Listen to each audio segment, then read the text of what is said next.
The nonprofit sector has for the most part, been hesitant to really get out on a limb and take some risk for obvious reasons. But as the saying goes, you can't be afraid to get on a limb. That's where the fruit is. So not being willing to get out there and to take some chances, I think being hesitant to share bad news with board members and funders and do it in a way that just is doing nothing but build further trust and promote transparency and say, this is what we learned and this is where we're going next. I've never seen anyone punished for that. Hi, everyone, and welcome to Catalysts for Change, the show where we explore the stories, strategies, and turning points of leaders driving meaningful impact in their communities and across the country. I'm Adam Lister, and I'm so glad you're here. Today's guest sits at a unique intersection of generosity, strategy, and community leadership. As president and CEO of the Community Foundation of Middle Tennessee, Hal Cato helps steward hundreds of millions of dollars in philanthropic capital. But more importantly, he helps shape how that capital shows up in people's lives. From disaster response to long-term community investment, Hal has built a reputation as a steady, thoughtful leader in moments that require both urgency and wisdom. In today's episode, we'll explore how he thinks about the responsibility of philanthropy, what it takes to lead in moments of crisis, and how generosity, when done well, can truly change communities. Let's dive in. Hal, thank you for being here today. It's great to see you. Oh, I'm glad to be here. Thank you. For those of folks that may be listening today who may not know you or may not have direct line of sight into your work, can you tell us a little bit about yourself beyond the title? What shaped you most as a person and as a leader and kind of driven you into this kind of unique sector of work? So what has shaped me most as a leader? Well, I think will be that I think my whole life have always identified and wanted to be near the underdog. Maybe it, was growing up feeling pretty alone, a lot of bullying. I was the underdog, but I found refuge as a kid in people who saw something special in me when no one else did and nurtured it.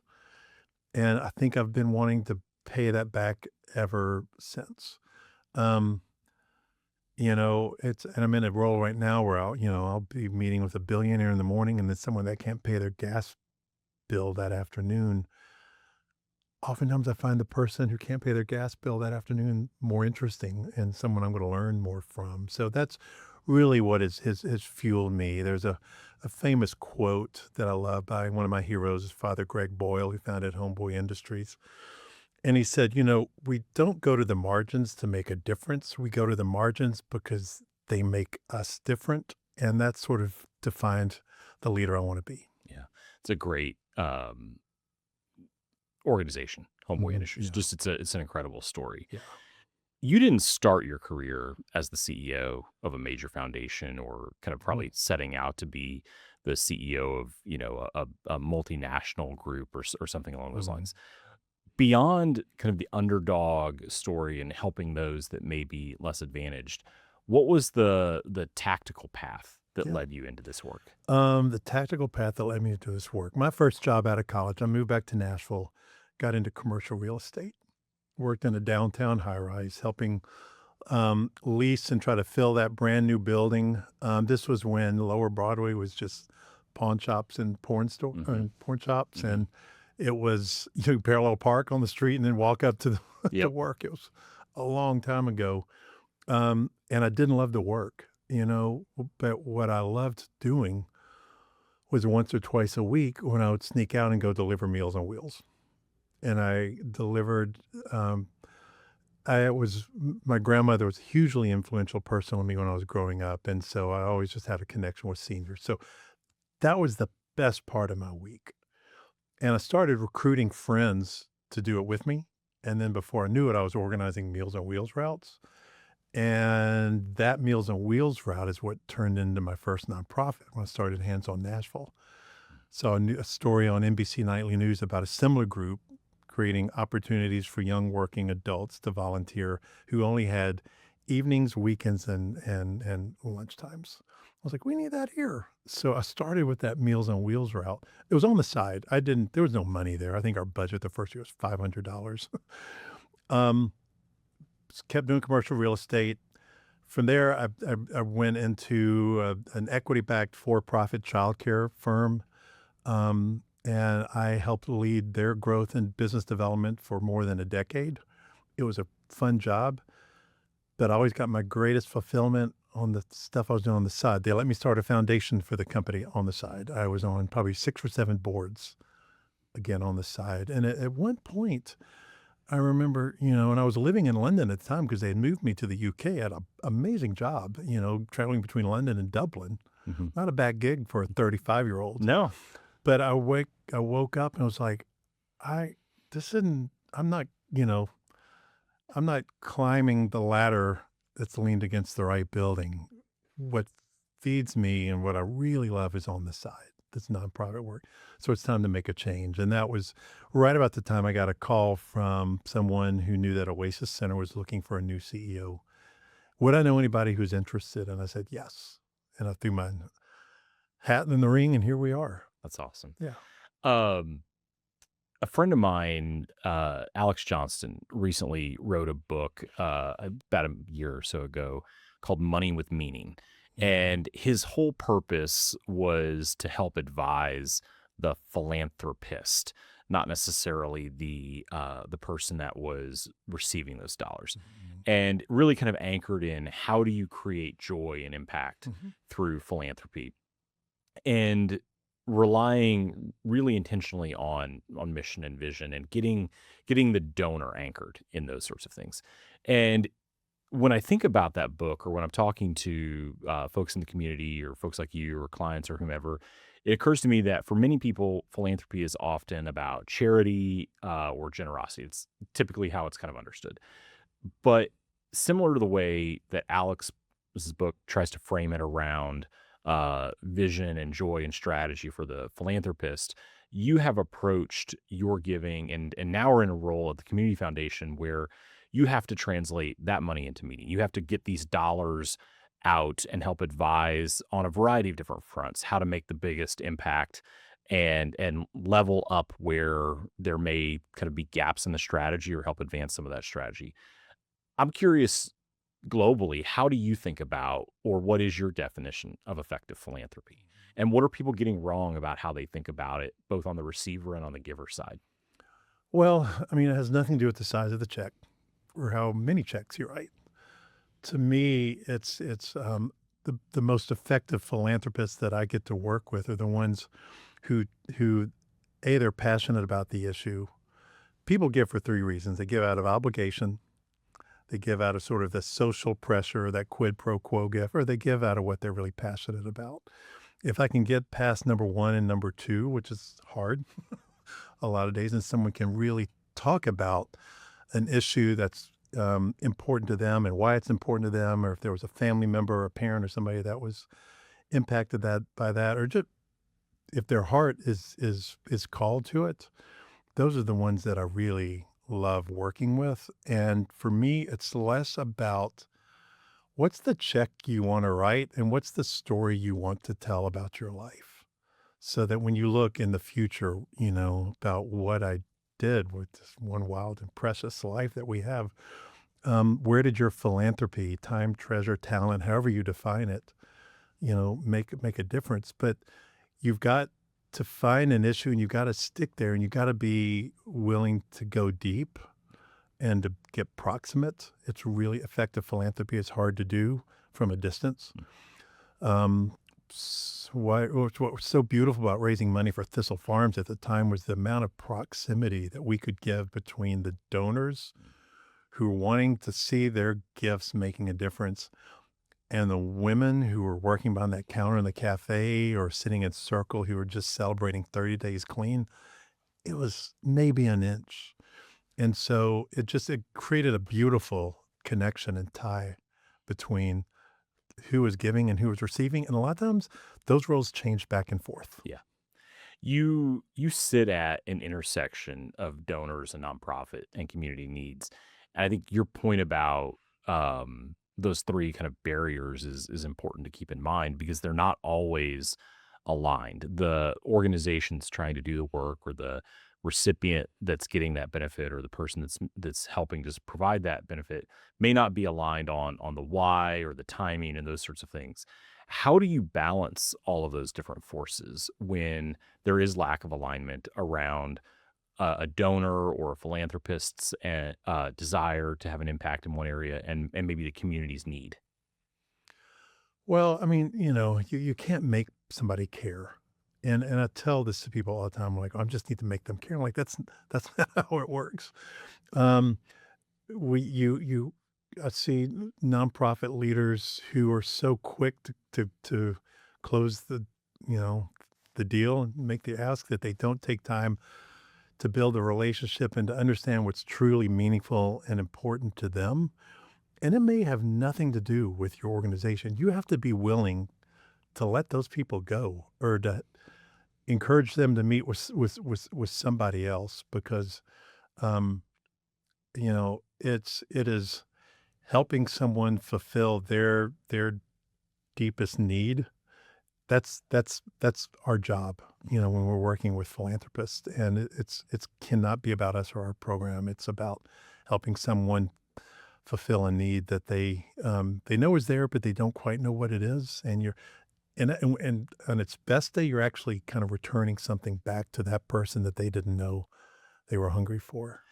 When you're thinking about all of those different things, how do you think about or approach the difference between short-term relief of a Mhm. need or a community or societal problem, and long-term change that kind of affects maybe what would be creating that short-term Yeah, problem? gosh, that's such a great question. It is such a hard thing to do because attention spans are short.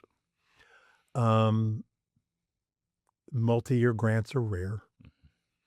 Um, People's willingness to stop long enough and understand what long-term recovery looks like and means, it's hard. You've got to just it's constant storytelling, storytelling, storytelling. I don't like to even call it education, but you've got to figure out a way to convey it. I'll tell you where it's really hard is disaster relief. Tornado hits, a flood hits, something happens, and you got about 72 hours when the news is on it and people are thinking about it. All the money comes in that first few days, and but the real expense in a disaster recovery is 9 months, 12 months out, when tarps are still on the roof and everybody has moved on. And those of us, Community Foundation, United Way, whoever, are raising money for disaster, getting so much pressure. Why is the money not going out faster? Well, long-term recovery takes a minute. We got to let the insurance companies come in and do what they do, and then the appraisers. So it's got to be constant communication and storytelling and helping people understand um, that this is about more than blankets and water bottles in the first couple of days. It's about something much deeper.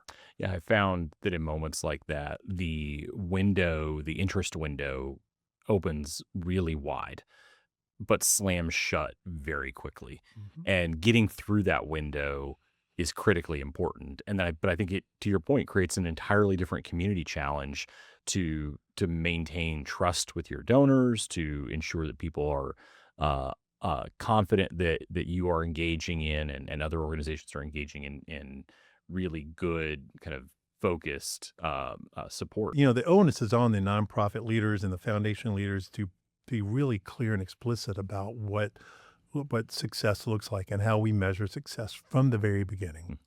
Yeah. And to an extent, I would imagine you're doing that every day, Mhm. but the intensity uh, grows pretty dramatically in those moments. Yeah. You talked a little bit about tornadoes and floods and crises and disasters. The community foundation has played a major role in Mhm. responding to these crises in Nashville and across the region. When moments like those hit, what changes for you as a leader of an organization like the Community Foundation? Mostly, we have the plans ready to go. I mean, we've been doing this long enough. We understand. I mean, we'll start watching a weather forecast or walk outside and you can feel what's happening. So I think it's just making sure that my staff stays focused. We know what we need to do, and let's not get distracted. Let's not runs so fast that we forget to bring people along with us, and let's just communicate, communicate, communicate. And it's really important. Honestly, the most effective fundraiser after a disaster is the daily mayor's press conference, because when the mayor gets up and says, "Here's what we need," people listen. And so it's having that plan in place that you can execute against, and then making sure you're communicating with people along the way. I think probably wouldn't come as a surprise that you guys have kind of scenario planned some of these moments.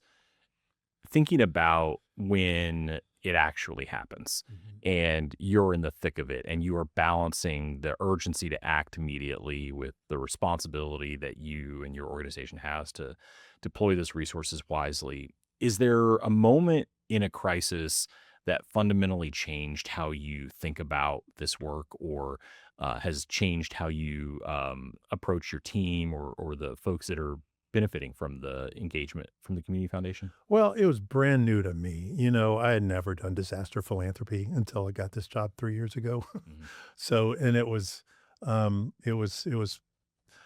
clearly a baptism by fire. I also was walking into the job, needing to help clean up a Channel 5 news investigation from the previous disaster. So I was getting it from all sides. And then I remember my first one and my first disaster. I'd been in the job 4 months and the Covenant shooting happened. And I was sitting in a cafe in Green Hills and I heard all the sirens. I was like, something bad is going on. I went back to the office.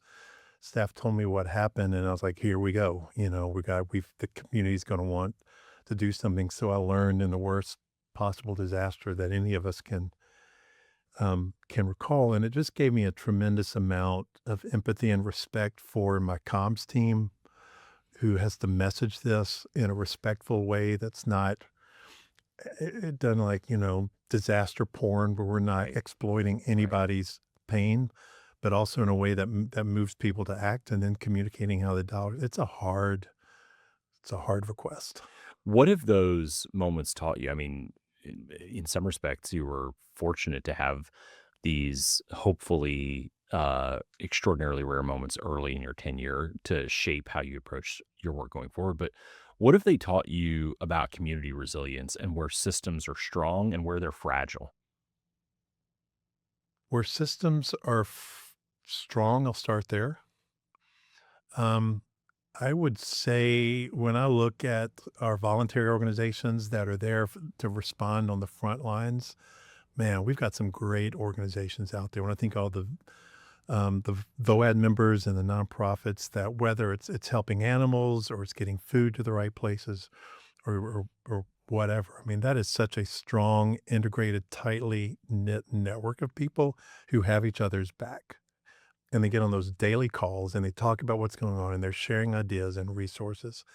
That's where it is strong. Where I think it's fragile is when you step back and you look at the need and how you fundraise fast and effectively and get as many dollars in as you can, because you're going to need it, because there's not going to be enough dollars ever.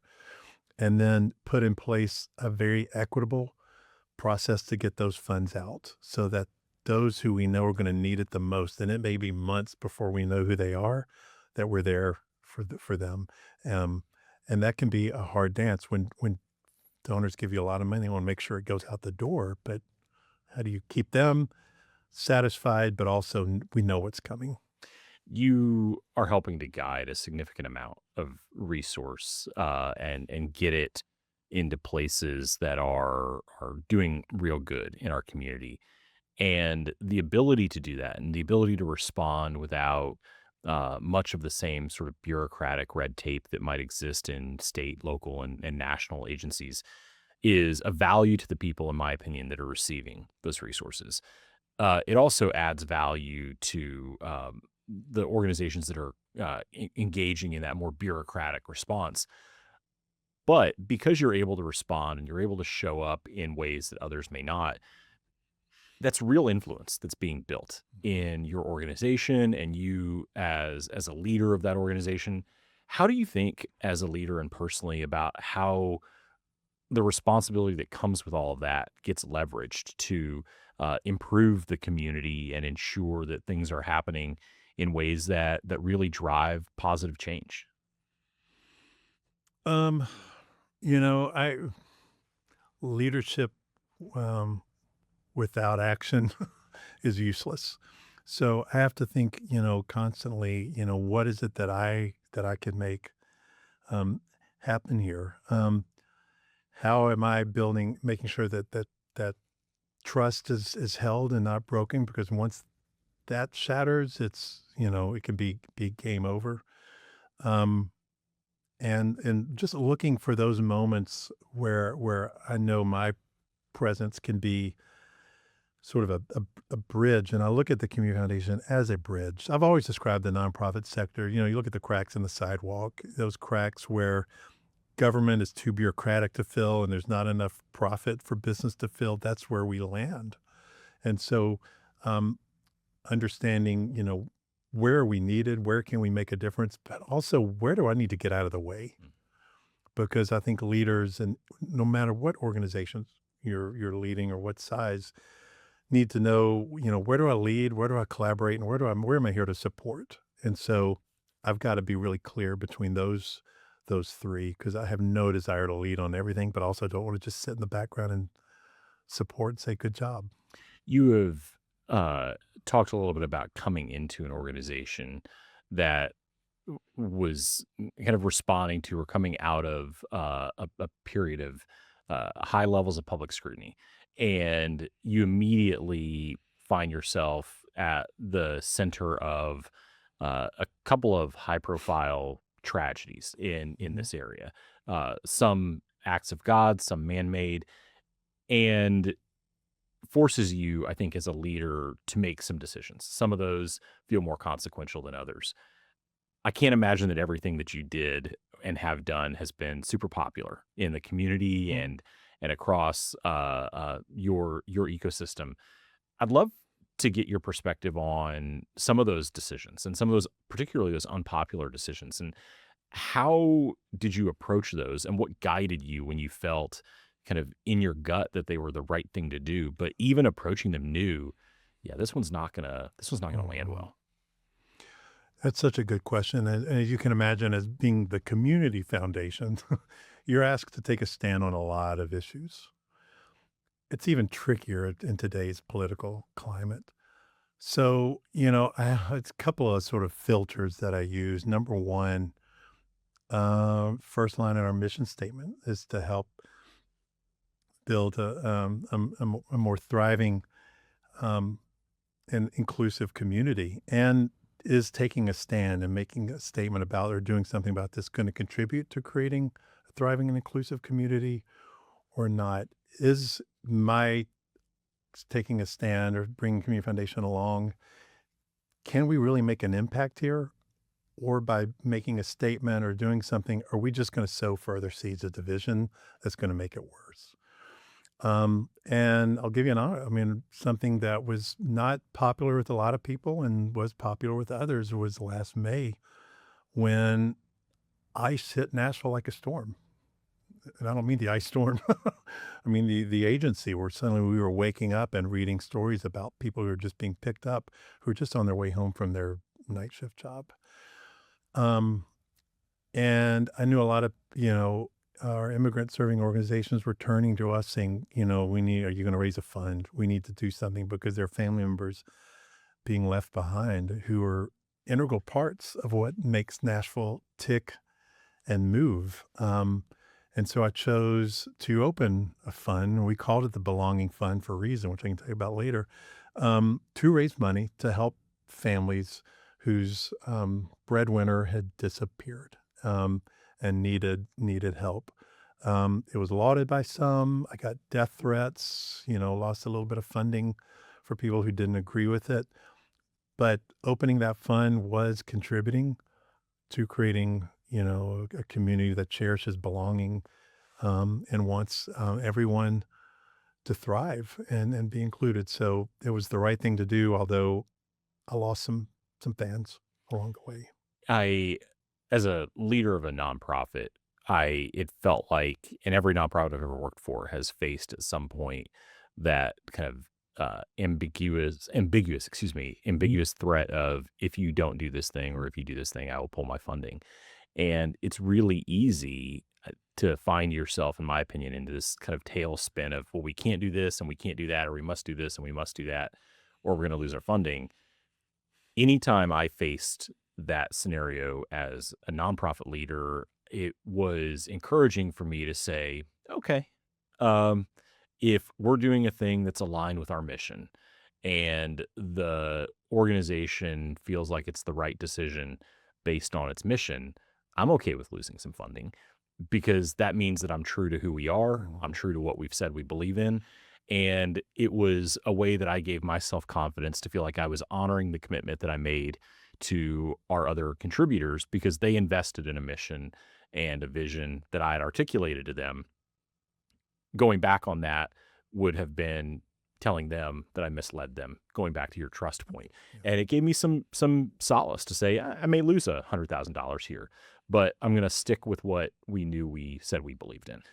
100%. I remember one time I was struggling with something when I was at Thistle Farms, and Becca Stevens, founder and dear friend, looked at me. She says, "What does love call you to do?"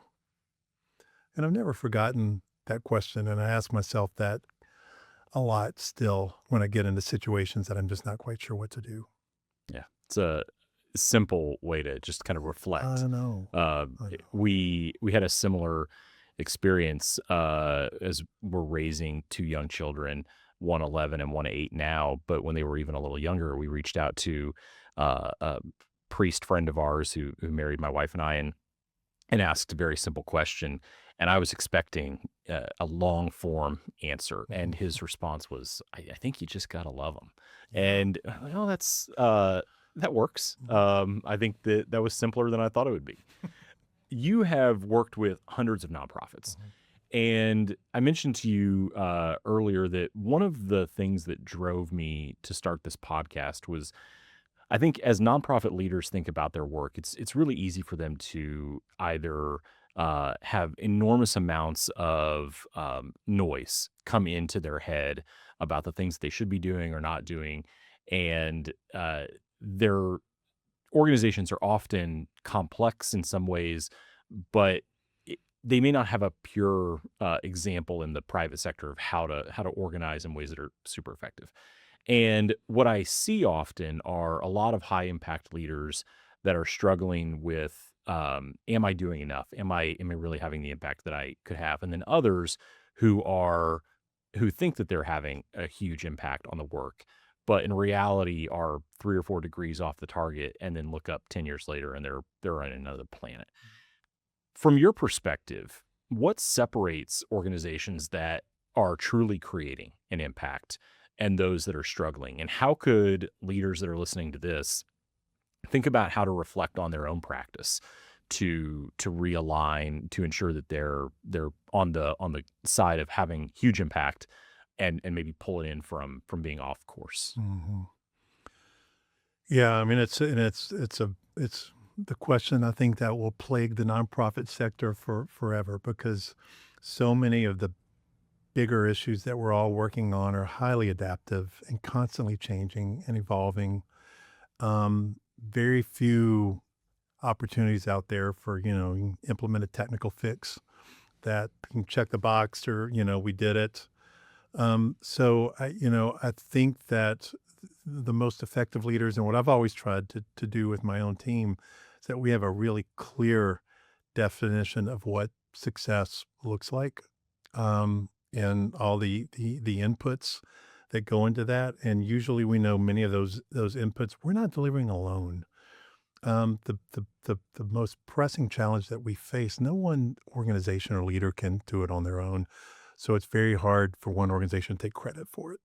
So you've got to look at and be able to tell the story, articulate where we succeeded, our part in this, and then honor the others, without worrying who's getting the credit. And I think that's where things really change, and that's what true success is.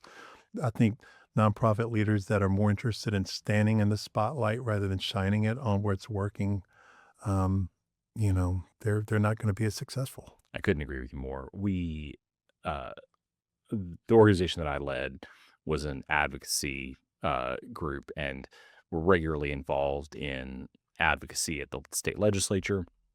And we never claimed credit for passing a piece of legislation or leading to an election of a candidate or defeat of a candidate. That every press release that we released was we contributed to the passage of, or we contributed to, or we supported the election of. And the reason for that is number one, very simple. Our name wasn't on the ballot. Our name wasn't on the bill. And it's hard to claim credit for something that your name's not actually on. And number two, it reminds folks that there is a larger group of factors at play in the passage of a piece of legislation. There are a lot of other organizations. There are a lot of people that underlie the success of those organizations that drive those things forward, including the lawmakers themselves. And Yeah. felt very strongly that we didn't pass anything, but we contributed to it. Yeah. That's okay. That's Yep. cool. As long as you're able to say what our part was. I mean, I tell nonprofit leaders all the time, do what you do best and partner for the rest.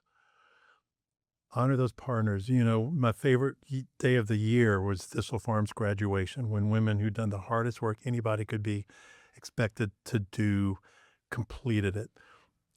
But I also knew we weren't the reason they were doing it alone. Yes, we were the host. We were not the hero. I would thank the person at Interfaith Dental Clinic who got them their smile back, the person at Turner Truck who gave them a job, the counselor at Sexual Assault Center who supported them. It was a true village team. And if you've got that mindset, you're going to be so much more successful. Completely agree. Yeah. Where do you see, as you think about just leaders trying to have positive impact and make it kind of slowed down or stuck, where do you see them getting stuck most often? Even the ones, let's say, that are functioning at the kind of the highest, best, and purest intentionality, where are they getting stuck most often?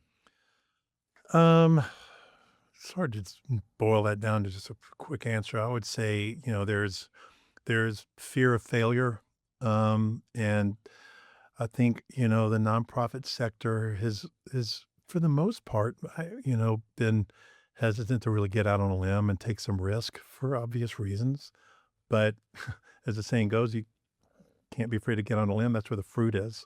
So not being willing to get out there and to take some chances, I think, um, n- being hesitant to share bad news with board members and funders and do it in a way that just is doing nothing but build further trust and promote transparency and say, this is what we learned and this is where we're going next. I've never seen anyone punished for that, except we're so afraid. We're supposed to be Superman and the hero, and we've got all the answers. And sometimes you just got to say, I don't know, or I screwed up. You've had the benefit of seeing the nonprofit and philanthropic ecosystem in Nashville Mhm. from a couple of unique vantage points. Looking 5, 10 years ahead, what do you feel like Middle Tennessee, Nashville needs to really thrive Mhm. in that period of time that we could be doing now and that needs to be part of a sustained effort? Mm. Um, we say we're a collaborative city, but and we are. When the storms come in, we will collaborate and recover. But I'm amazed at how little collaboration I see across groups working in similar spaces just on a day-to-day basis. I think we as a community, the issues that we're facing around affordability and housing and, an housed population that's up 26% in a year, or just pick anything. They're so big and massive. There are very few quick wins or low-hanging fruit left. It's gonna take, a coalition of the willing who will come together and take the time to build trust and a shared language and a shared vision and who's gonna own what, um, and work together. We've got so many smart leaders in this town, but they're working side by side, and we're not working as interactively as we need to. I think that is the role of a really good community foundation, and a role I intend this one to play in the future is more of that container that can bring leaders together to do what no one of them could do on their own. That's how we're going to get our way out of this Gordian knot of challenges facing our city right now. You, to some extent, I would imagine, knew what you were getting into when you took this job. You read headlines like anybody else in Middle Tennessee. You knew the importance of the community foundation. So you weren't a complete neophyte Mhm, walking into this mhm, role. That said, having had lots of experience in both the private and the nonprofit sectors, had a theory for the type of leader you wanted to be and the things you wanted to accomplish in this role. I'm curious to know what this experience over the last few years has taught you about yourself that you didn't expect. And how would you describe your leadership style? Has it changed in any way based on those experiences? Um, well, it has and it hadn't. At the end of the day, I think empathy has been my superpower for decades in this space, and it still is. Um, I also, um, spent 30 it was 35 years ago I started Hands On Nashville. So I've been doing this work for 3 decades, and I think there's a big trust bank that I've been able to build up that I've been able to tap into. But, I believe that, influence is more powerful than authority. Um, Authenticity is more appealing than image, and a shared vision creates far greater change than any, individual ever could. So just keep leaning into those 3 things, and I don't wanna waste a a day of this job. I feel like I've been preparing for it my whole life, and it's amazing how many lessons, whether it's, childcare ratios or real estate or how to work with a group of young people from different backgrounds. It all comes full circle, and it's amazing how fast it comes back to me. So I just feel like I've been given a tremendous opportunity to make change, and if I'm not using it, I'm wasting it. So You said something. I was going to ask you originally about how you stay grounded in your work, mhm, and I'd still love to get that answer from you, but I don't want to miss the moment where you reference 35 years mhm, since Hands on Nashville. You talked a little bit about your journey at the beginning of this episode, and reference it again.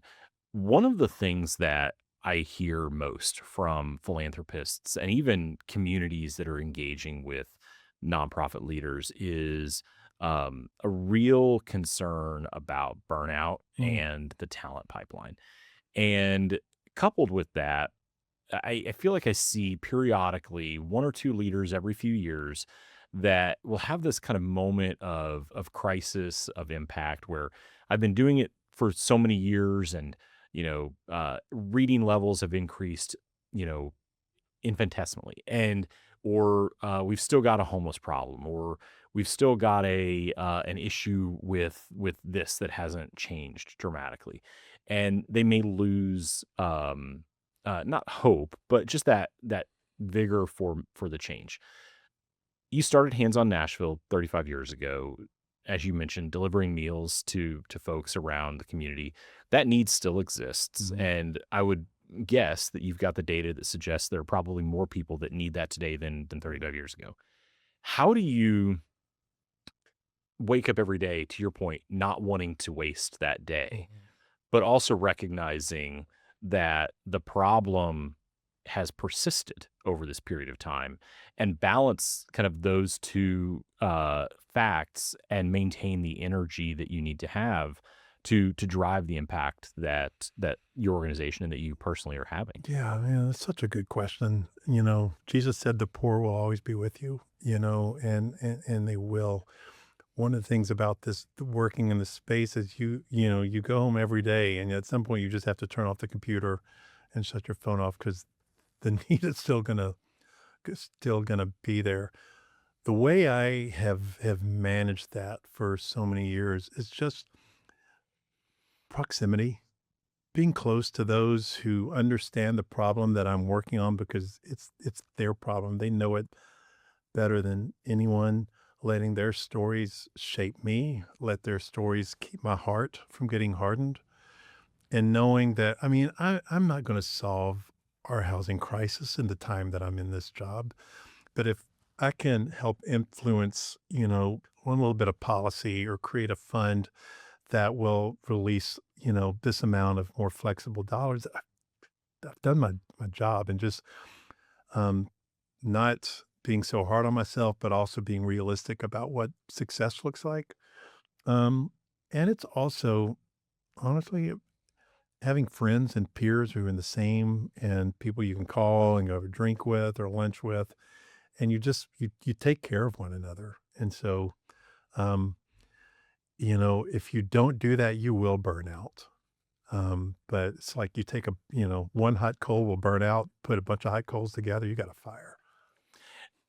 I am not running you out of your job.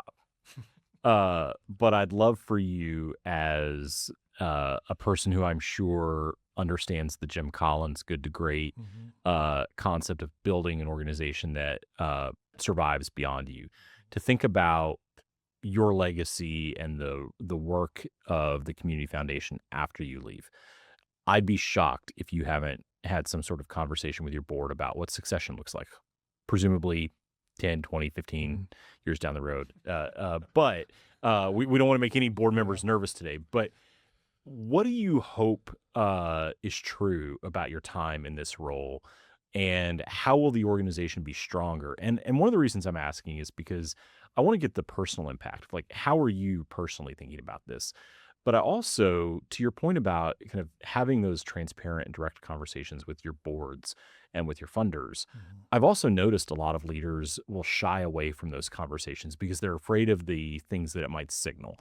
That they're either hesitant to signal that they've got an eye to the next thing, as opposed to the reality that they're not going to be here forever, or they haven't quite risen to that level 5 leader where the organization isn't strong enough to survive their exit.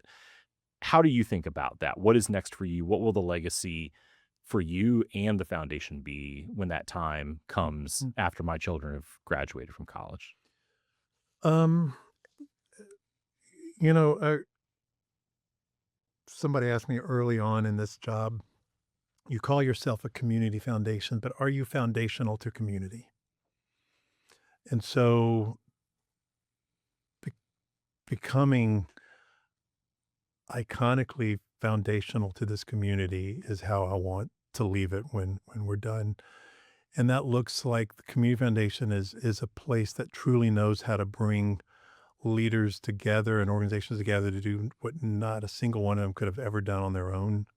So we've changed the way we truly collaborate in this town and we think about leadership and adaptive leadership, and we have a shared language and a framework to finally get our arms around these really huge challenges. Um, so there's sort of three buckets that I think about. That's number one in terms of how we catalyze community change bucket. Number two is how we, Community Foundation, if I think for decades, donors and fund holders have looked at us maybe like a charitable bank. I'm going to put my fund there. I'll get online, tell them when to send a check, not a lot of interaction. I want them to see us as a really critical philanthropic partner and thought partner and somebody that they are really proud to partner with. A lot of times people will look at our fees and go, gosh, they're high. I don't want them to look at our fees, see them as anything other than an extension of their own philanthropy, in terms of what we were able to make happen together. But more importantly, that they're so excited about the issues that we're working on that it's not just assets under management, it's assets under influence and how we can influence more. $126 million went out the door in 2025 of Community Foundation. Imagine if we had been able to influence 5% of that more towards our most pressing issues, that'd be a game changer. And then last is that it's just known as a fantastic place to work. We have this thing that we're doing. It's called One CFMT, and it's this cross-department service huddle. And our goal is to like at a Ritz-Carlton level of service. I don't care whether you have $100 million at Community Foundation or you're coming into our building for a meeting and you've never darkened the doorways. Everybody experiences sort of the same level of radical hospitality and gratitude. If we can do all of those, we'll be in the top in the country. Yeah, that's great. I will tell you just because I think you're heading in that direction. But your point about telling stories resonates with me because I've got a couple of clients that would not be around but for the support that they received from your foundation. And they would view you as foundational to the Mm. community that they're serving. And your point about do others view you in that way, I think is a really interesting strategic question because if my share of clients that feel that way about the work that you do is true across the board, which I have no reason to think it isn't, then I think you're right on the edge of being able to really sink that hook. Thanks. I hope so. In my office, often you hear the ones who aren't happy. Nobody's calling to say you're doing a great job. So thank you for saying Yeah, that. I often will tell my wife and I talk about this often. She is a school principal, and I tell her oftentimes that praise flows down, crap flows up, Oh, and you don't get to hear the good stuff as yeah. much as you'd Yeah. like. Thanks. Well, Hal, thank you for your time today, your leadership, and the way you've helped shape how generosity is showing up in this community. Your work is a reminder that philanthropy at its best isn't just about giving, but it's about empathy. It's about listening and stewarding wisely and helping those communities become stronger and more resilient over time.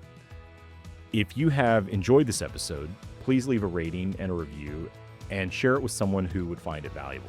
We've got more amazing guests coming this season, so make sure to subscribe to Catalysts for Change wherever you get your podcasts or visit us at catalystforchangepod.com. Thanks again for listening to Catalysts for Change, brought to you in part by the Southern Research Collaborative. Until next time, I'm Adam Lister, and I'll see you soon.